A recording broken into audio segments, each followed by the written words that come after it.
सोचिए, दुनिया की दो बड़ी ताकतें एक ऐसी डील साइन करें जो ग्लोबल ट्रेड का पूरा नक्शा ही बदल दे। जी हाँ, कुछ ऐसा ही हुआ है। इनसाइट्स एडू में आज हम बात करेंगे यूरोपियन यूनियन और भारत के बीच हुई इसी जबरदस्त ट्रेड डील की और समझेंगे कि इसका मतलब क्या है। मदर ऑफ ऑल डील्स सुनने में तो बहुत भारी लगता है ना, पर सवाल ये है कि क्या ये सिर्फ कहने की बातें हैं या इसमें वाकई कोई दम है। चलिए थोड़ा और गहराई में उतरते हैं और देखते हैं कि इस डील के पीछे की कहानी आखिर है क्या। तो सबसे पहला सवाल, ये डील आखिर कितनी बड़ी है? चलिए इसे समझने के लिए सीधे नंबर्स की बात करते हैं। 2 अरब।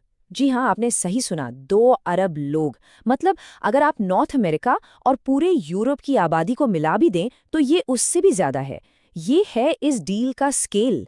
इसे ऐसे समझिए, दुनिया भर में जो भी पैसा बनता है उसका 25% यानी हर 4 में से $1 अब इसी नए इकोनॉमिक ग्रुप से जुड़ा होगा।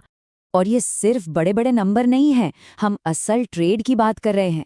सिर्फ पिछले फाइनेंशियल ईयर को ही देख लें तो इन दोनों के बीच $135 बिलियन का सामान और सर्विसेज का लेन देन हुआ था।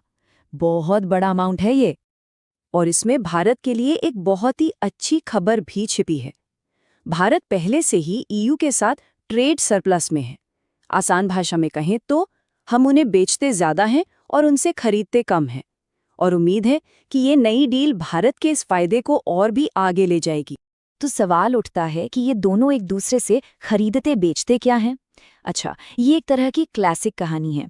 भारत से जाता है पेट्रोलियम प्रोडक्ट्स, कपड़ा, दवाइयाँ। वहीं यूरोप से आती हैं हाईटेक चीजें जैसे एयरक्राफ्ट, मशीनरी और हाँ, जर्मन गाड़ियाँ। लेकिन रुकिए, ये कहानी सिर्फ पैसों और व्यापार की नहीं है। असल में ये डील जियोपॉलिटिक्स यानी दुनिया पर कौन राज करेगा उससे भी जुड़ी हुई है। देखे, आज की दुनिया में जहां हर तरफ अनिश्चितता है, भारत एक स्टेबल और तेजी से बढ़ती हुई अर्थव्यवस्था के तौर पर देखा जा रहा है। एक ऐसा पार्टनर जिसे हर कोई अपने साथ रखना चाहता है। एक कह सकते हैं ट्रॉफी पार्टनर। और यहाँ ये देखना भी काफी दिलचस्प है कि ईयू कैसे खुद को अमेरिका से अलग दिखा रहा है। जहाँ ईयू पार्टनरशिप और सबका फायदा वाली बात करता है, वहीं अमेरिका का अप्रोच अमेरिका फर्स्ट वाला रहा है, जो ज्यादा टकराव वाला है। कई एक्सपर्ट्स का तो ये भी मानना है कि ये यूरोप की स्ट्रैटेजी में एक बहुत बड़ा बदलाव है। ऐसा लगता है कि वो अमेरिका, रूस और चीन जैसे अपने पुराने पार्टनर्स पर अब उतना भरोसा नहीं कर पा रहे और इसीलिए भारत जैसा एक नया भरोसेमंद चौथा पोल ढूंढ रहे हैं। अच्छा, तो अब सवाल ये उठता है कि अगर ये डील दोनों के लिए इतनी ही अच्छी थी, तो भाई इसे फाइनल होने में 20 साल क्यों लग गए?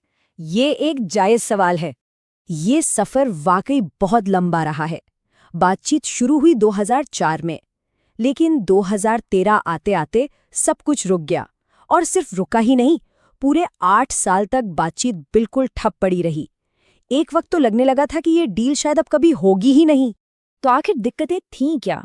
असल में कई सारे मुद्दे थे जिन पर बात अटक जाती थी, जैसे यूरोप से आने वाली कारों और शराब पर भारत का भारी टैरिफ जो 150% तक था, फिर डेटा सिक्योरिटी के नियम, दवाओं के पेटेंट राइट्स और भारतीय प्रोफेशनल्स के लिए वीजा के नियम। लिस्ट काफी लंबी थी। और इन सब में एक बहुत बड़ा रोड़ा था ईयू का कार्बन बॉर्डर टैक्स। अब ये क्या है? आसान शब्दों में समझे तो ईयू कहता है कि अगर भारत से स्टील जैसा कोई सामान आ रहा है और उसे बनाने में ज्यादा कार्बन एमिशन हुआ है तो उस पर एक्स्ट्रा टैक्स लगेगा। जाहिर है, भारत के लिए ये एक बहुत बड़ा मुद्दा था। तो चलिए अब आते हैं सबसे जरूरी सवाल पर। डील तो हो गई, लेकिन अब आगे क्या होगा? इसका जमीन पर असल में हम सब पर क्या असर पड़ेगा? भारत के लिए इसके फायदे जबरदस्त हो सकते हैं।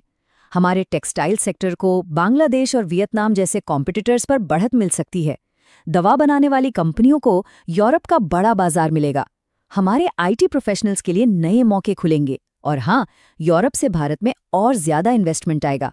कुल मिलाकर ये चाइना +1 स्ट्रैटेजी में भारत की जगह को और भी मजबूत कर देगा। और यूरोप को क्या मिलेगा? उनके लिए ये भारत के विशाल बाजार में फर्स्ट मूवर एडवांटेज लेने जैसा है। मतलब इससे पहले कि अमेरिकी या दूसरी कंपनियां यहाँ अपनी पकड़ मजबूत करें, यूरोप की कंपनियां अपनी जगह बना लेंगी।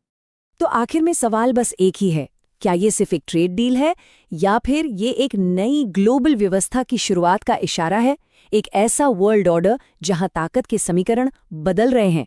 खैर, इसका जवाब तो हमें आने वाला वक्त ही बताएगा।